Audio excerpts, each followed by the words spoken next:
ابن عباس کہتے ہیں کہ ثابت بن قیس کی بیوی جمیلہ بنت عبداللہ نبی صلی اللہ علیہ وسلم کی خدمت میں حاضر ہوئی اور عرض کیا، یا رسول اللہ، میں ثابت بن قیس سے کسی بری عادت یا دینی برائی سے ناراض نہیں، لیکن میں یہ برا جانتی ہوں کہ کہیں میں حالت اسلام میں کفران نعمت میں مبتلا نہ ہو جاؤں، میری طبیعت اس سے بیزار ہے۔ یعنی ہمارے درمیان کوئی کامن گراؤنڈ نہیں، کوئی چیز مشترک ہے ہی نہیں، ہماری بن سکتی ہی نہیں۔ یعنی بعض طبیعتیں بالکل اپوزٹ ہوتی ہیں۔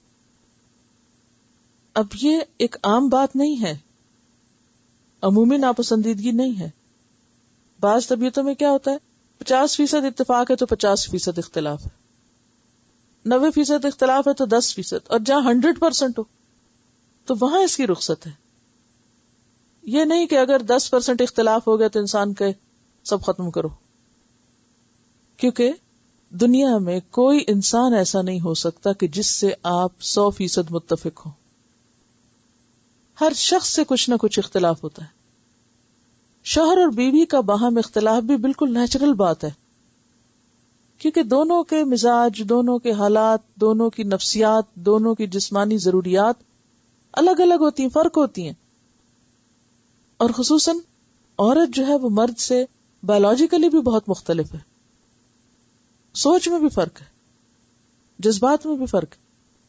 تو جب سوچ کا انداز فرق ہے، جب پسند و ناپسند فرق ہے، جب جسمانی حالت فرق ہے، تو پھر 100% اتفاق ہو کہاں سے سکتا ہے؟ ہو ہی نہیں سکتا۔ پھر عورت جن کیفیات سے گزرتی ہے، مثلا پیریڈ سے پہلے چڑچڑاپن، اذا کی کیفیت ہے، ہارمونل چینج ہے، مزاج میں فرق، موڈ میں فرق، موڈ سوئنگز ہوتے ہیں۔ ایسی صورت میں اب مرد تو اس میں سے کچھ بھی ایکسپیرینس نہیں کرتا، وہ سمجھ بھی نہیں سکتا کہ یہ سب کیا ہے، کیونکہ اس پہ گزرتی نہیں۔ تو اب کیا ہے، اچھی بھلی بیوی ہے، لیکن کچھ دن آتے ہیں ایسے کہ جس میں اس کا موڈ سیدھا ہونے کو ہی نہیں آتا، اب وہ اس کے لیے ناقابل فہم ہے کہ یہ سب نہیں سمجھ میں آتا میرے۔ اب وہ اس کو کس طرح ٹریٹ کرنے کی کوشش کرتا ہے، جیسے اپنے سے برابر والے کسی شخص کو، یعنی جسے کوئی مرد مرد کے ساتھ معاملہ کرے۔ تو ایسی صورت میں اختلاف تو لازم ہوگا۔ پھر اسی طرح عورت کے اوپر خاص طور پر جب حمل اور بچے کی ولادت اور وہ سب کیفیات گزرتی ہیں تو پھر وہ پورا جسم متاثر ہوتا ہے۔ پھر بعض اوقات مرد کو سمجھ میں نہیں آتا کہ یہ سب کیا ہو رہا ہے، کیونکہ اس پر نہیں گزرتا۔ ایسی صورت میں اختلافات کا پیدا ہونا مزاج کے فرق کی وجہ سے لازم ہے۔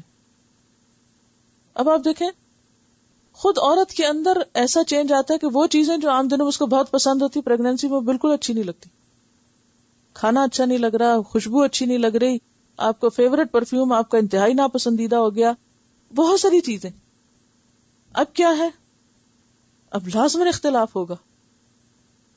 تو ایسے میں اگر دونوں صبر و تحمل کا مظاہرہ نہ کریں تو عموماً آپ نے دیکھا ہوگا کہ زیادہ تر طلاقیں شادی کے شروع میں ہی ہونے لگتی، یعنی اگر طلاقوں کا ریشو دیکھا جائے تو شادی کے ابتدائی جو ٹیدنگ پیریڈ ہے اس حصے میں طلاقیں زیادہ ہوتی ہیں بنسبت اس کے کہ کچھ سالوں کے بعد جا کر اور ایک لمبے عرصے کے بعد، کیونکہ اس میں ایک دوسرے کے مزاج کو انسان ویسے بھی سمجھ جاتا ہے اور وقت کے ساتھ ساتھ بہت سی تبدیلیاں آ جاتی ہیں۔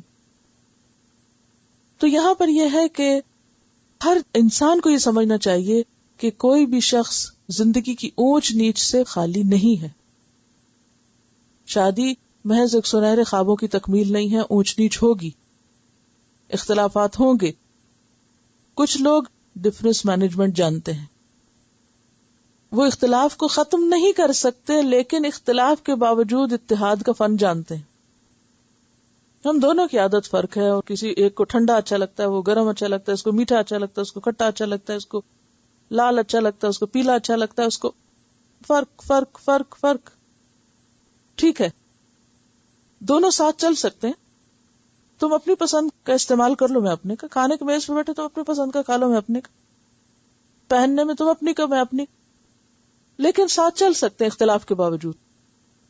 کچھ لوگ اس بات کو سمجھ جاتے ہیں کہ زندگی 100% یکسانیت کا نام نہیں، زندگی نام ہے اس چیز کا کہ اختلاف کے باوجود بھی دوسرے کے ساتھ رہنا سیکھو۔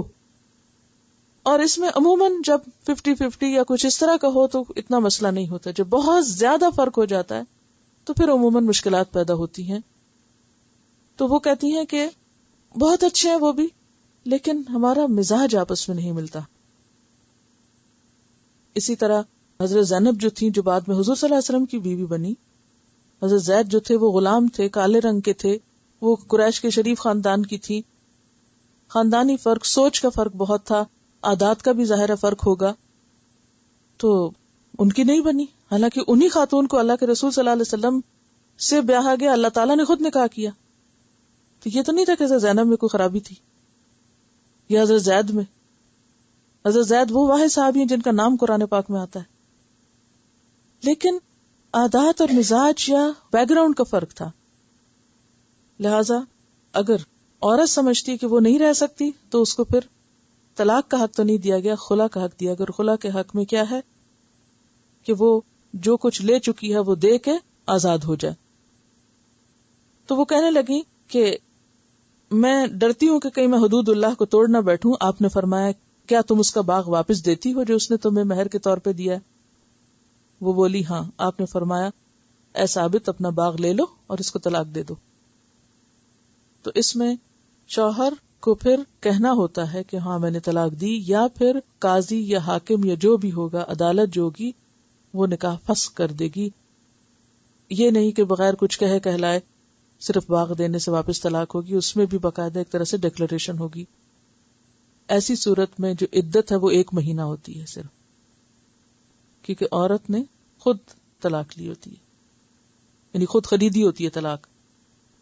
تو ایسی صورت میں کوئی حرج نہیں کہ عورت یعنی طلاق خرید لے.